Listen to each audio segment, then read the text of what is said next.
ஒரு வித்தை எடுத்து பார்க்கிறோம், பெரிய ஆலமரம் அதுல ஒளிஞ்சிட்டு இருக்கு. தெரியுதா நமக்கு? தெரியல. இப்ப இதெல்லாம் எங்க ஒளிஞ்சிட்டு இருக்கு? அறிவு குறைவு. இவ்வளவு சிந்திக்கிறது கூட குறைவு. இன்னும் வியந்து வியந்து இறைவனை சிந்திக்கணும். வியக்க தெரியவில்லை நமக்கு.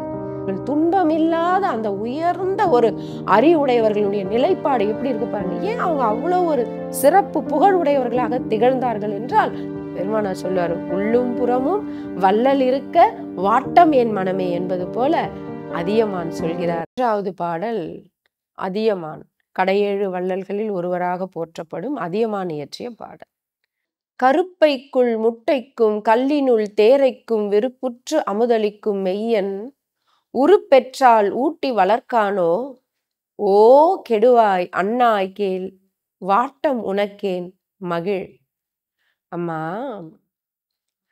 கருப்பைக்குள்ள இருக்கிற குழந்தைக்கும் முட்டைக்குள்ள இருக்கிற உயிருக்கும் கல்லுக்குள்ள இருக்கிற தேரைக்கும் விருப்புற்று அமுதளிக்கும் மெய்யன். அம்மா, இந்த கதையில கூட ஒரு எல்லாருக்கும் உணவளிச்சிட்டீங்களா அப்படின்னு இறைவன் என்ன படி அளந்துட்டு வராருன்னு சொல்லும் பொழுது சக்தி அவரை சோதிப்பதாக அமையும்.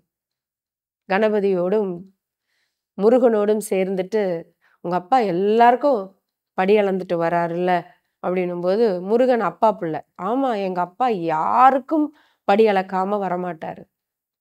அப்ப பார்வதி தேவியும் கணபதியும், இல்ல இங்க பார், நாங்க ஒரு எறும்பை ஒளிச்சு வச்சுட்டோம், இது அப்பா மறந்துட்டாரு, அப்படி ஒரு கதை.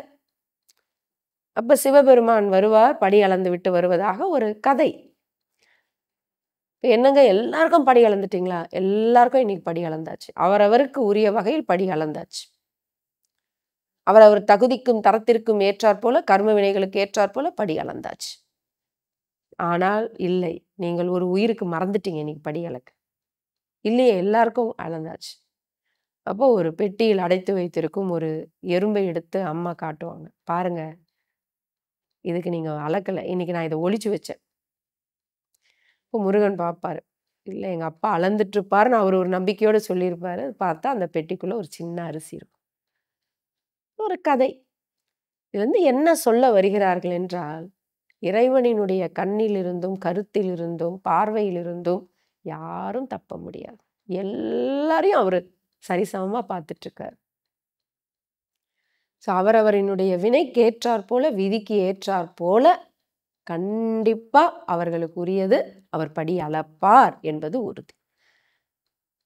எப்படி கருப்பைக்குள்ள இருக்கிற அந்த குழந்தைக்கு கூட தேவையான உணவை கொடுக்கிறார். முட்டைக்குள்ள அது எப்படி அது குஞ்சாக பொரிக்கிறது. இதையெல்லாம் இந்த பாடல்கள் ஏதோ சாதாரணமா நினைக்க கூடாது. நமக்குள்ள இருக்கிற எத்தனை ஐயங்கள், கவலையை தீர்க்குது. எப்படியெல்லாம் அந்த காலத்து புலவர்கள் எப்படி சிந்திச்சிருக்காங்க. இப்ப இருக்கிற விஞ்ஞான முன்னேற்றம் கூட அப்ப இல்ல. அவங்க எவ்வளவு அழகா பார்த்திருக்காங்க. இந்த கருப்பைக்குள்ள இருக்கிற உயிருக்கு எப்படி உணவு போதும்? சிந்திக்க சிந்திக்க ஆச்சரியமா இருக்கு. முட்டை எப்படி வெறும் அந்த முட்டை வருவதே அப்படின்னு தெரியல. அந்த முட்டையை அடை காத்து அது அந்த நம்ம கண்ணெதிரில் அவ்வளவு கண்ணு மூக்கு வாய், நம்ம என்ன முட்டையை உடைச்சா ஒரு மஞ்சள் கரு வெள்ளை கரு இருக்கிறது. அந்த மஞ்சள் தான் கரு, அதுக்குள்ளதான் எல்லாம் இருக்கு. ஒரு மயிலை பார்த்து வியக்கிறோம். என்ன கலரு, என்ன மூக்கு, என்ன கண்ணு, என்ன இறகுகள், என்ன தோகை, என்ன அழகான கால்கள், எல்லாம் பாருங்க. இதெல்லாம் அந்த முட்டைக்குள்ளதான் இருக்கு. இத்தனை நிறங்களும், இத்தனை அழகும், இத்தனை டிசைன் வடிவு. ஆனா பார்த்தா அதுல ஒன்னும் தெரியாது. ஒரு வித்தை எடுத்து பார்க்கிறோம், பெரிய ஆலமரம் அதுல ஒளிஞ்சிட்டு இருக்கு. தெரியுதா நமக்கு? தெரியல. இப்ப இதெல்லாம் எங்க ஒளிஞ்சிட்டு இருக்கு? அந்த முட்டைக்குள்ள ஏதாவது நம்மளால பார்க்க முடியுதா? அதாவது பரவாயில்ல, சரி, கருப்பைக்குள்ள நம்மளால பார்க்க முடியாது. ஆனா முட்டையை உடைக்கும் பொழுது வெறும் மஞ்சள் கருதான் இருக்கிறது. அந்த வெள்ளை உணவை உண்டு அந்த மஞ்சள் கரு உயிராக வெளியே வருகிறதுன்னு சொல்றாங்க. ஆனா எங்க இருக்கு அந்த மஞ்சள் கருக்குள்ள? அந்தந்த பறவைக்கு ஏற்றாற் போல அந்த கரு இருக்கிறதே. இது எப்படி? இது என்ன விஞ்ஞானம் அதை பத்தி இப்படி இருக்கு அப்படி இருக்கு, அல்ல ஜீன்ல இருக்கு, குரோமோசோம்ல இருக்குன்னு சொல்லலாம். அதையெல்லாம் யாரும் எவ்வளவு நுண்ணியதாக அதில் வடிவமைத்தார்கள். அதை சொல்கிறார் அதியமான். அம்மா, அந்த முட்டைக்குள்ள யாருமா அப்படி உணவு கொடுக்கறா? கல்லுக்குள்ள எங்கேயோ ஒரு தேரை ஒளிஞ்சிட்டு இருக்குமே, அந்த தேரைக்கு தேவையான உணவையும் விருப்புற்று அமுதளிக்கும். அந்த மஞ்சக்கரு வளரணும்னா வெள்ளைக்கரு இருக்கணும். அது சாப்பிட்டேன்னா தாய் அடை காப்பால். அப்ப அந்த மஞ்சள் கரு, அந்த உயிர் எதை உண்டு அது தன்னை உற்பத்தி பண்ணிக்கும். எப்படி பரிணாமம் அடையும்? அப்ப உள்ளேயே உணவு வச்சிடறாரு பாருங்க. அதான் விருப்புற்று அமுதளிக்கும். நம்ம அறிவு குறைவு, இவ்வளவு சிந்திக்கிறது கூட குறைவு. இன்னும் வியந்து வியந்து இறைவனை சிந்திக்கணும். வியக்க தெரியவில்லை நமக்கு. எதையோ வியந்து பார்க்கின்ற நமக்கு இயற்கையில எவ்வளவு விஷயங்களில் இறைவனினுடைய பெருங்கருணை வெளிப்படுகிறது. எதையோ பார்த்து வியக்கிறோம். வள்ளல் பெருமானார் சொல்வாரு, எதெல்லாம் சித்துன்னு போய் பார்த்துட்டு இருக்கீங்க? இறைவனை விட பெரிய சித்தன் இருப்பானா?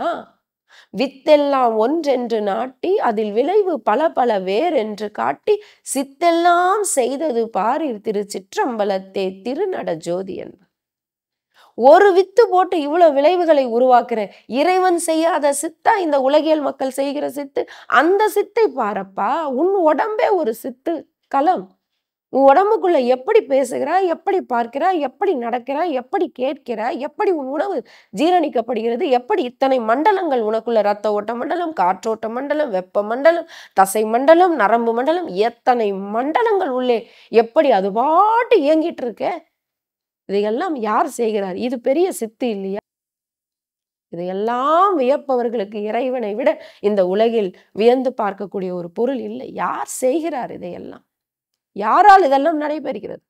இப்படி அவர்கள் துன்பமில்லாத அந்த உயர்ந்த ஒரு அறிவுடையவர்களுடைய நிலைப்பாடு எப்படி இருக்கு பாருங்க. ஏன் அவங்க அவ்வளவு ஒரு சிறப்பு புகழுடையவர்களாக திகழ்ந்தார்கள் என்றால், அவர்கள் இறைவனை வியந்தார்கள், இறைவனை பற்றி கொண்டார். பாருங்க, அதான் அவர்களுடைய பெருமை வெளிப்படுகிறது. அப்படி சொல்கிறார் அதியமான். அப்படி அமுதளிக்கும் மெய்யன் இறைவன். அப்ப நான் உருப்பெற்று வந்து விட்டால் உள்ள இருக்கிற உயிர்களுக்கு தான் கொடுப்பானா? கருப்பைக்குள்ள நான் குழந்தையா இருக்கும் போது தான் கொடுப்பானா? முட்டைக்கு மட்டும்தான் கொடுப்பானா? கல்லுக்குள்ள தேரை இருந்தா தான் கொடுப்பானா? இப்பொழுது நான் பிறந்து வந்து விட்டால் அவனுடைய உடைமை பொருள் நான் இல்லையாமா? அப்ப என்னை ஊட்டி வளர்க்க மாட்டானா? அப்பத்தான் ஊட்டி வளர்ப்பானா? எப்ப இருந்தாலும் குழந்தை, அவனுக்கு நான் குழந்தை தானம்மா. கருப்பைக்குள்ள இருக்கும் மட்டும்தான் எனக்கு கொடுப்பானா? அப்ப நீயாமா எனக்கு உணவு கொடுத்த? எனக்கு ஏற்ற உணவாக அவன் வரல? அப்ப அது போல இப்ப நான் வளர்ந்து விட்டேன் என்பதால என்னை ஊட்டி வளர்க்க மாட்டானா? ஓ கெடுவாய், என்னம்மா, உன்னுடைய எல்லா துன்பங்களையும் நீ நீக்கிவிடு, உன்னுடைய ஐயங்களை எல்லாம் நீக்கிவிடு, அவன் நம்பிக்கையெல்லாம் போக்கிவிடு. அப்ப காப்பாத்தின தெய்வம் எங்களை இப்பொழுதும் காப்பாற்றும். அன்னாய் கேள், வாட்டம் உனக்கு ஏன் மகிழ். பெருமானார் சொல்லுவாரு, உள்ளும் புறமும் வள்ளல் இருக்க வாட்டம் என் மனமே என்பது போல அதியமான் சொல்கிறார். அம்மா, நான் சொல்றதை கேளு. இப்ப எங்களை இறைவன் வளர்க்க மாட்டான், அப்ப வளர்த்த தெய்வம் இப்ப வளர்க்காது, இப்பவும் எங்களை பார்த்துப்பான். அதனால நீ வாட்டம் இல்லாமல் மனமகிழ்ந்து இரு, எல்லாம் வல்ல இறைவன் எங்களை பார்த்து கொள்வார் என்று சொல்கிறார். ஆதலால் பக்தி செய்வேன். தொடர்ந்து அம்மா அவர்களின் பதிவுகளை பெற இந்த யூடியூப் சேனலை சப்ஸ்கிரைப் செய்யவும். மேலும் விவரங்களுக்கும் அம்மா அவர்களின் நேரடி மற்றும் இணைய வழி வகுப்புகளில் கலந்து கொள்ளவும் டிஸ்கிரிப்ஷனில் உள்ள எண்ணை தொடர்பு கொள்ளவும்.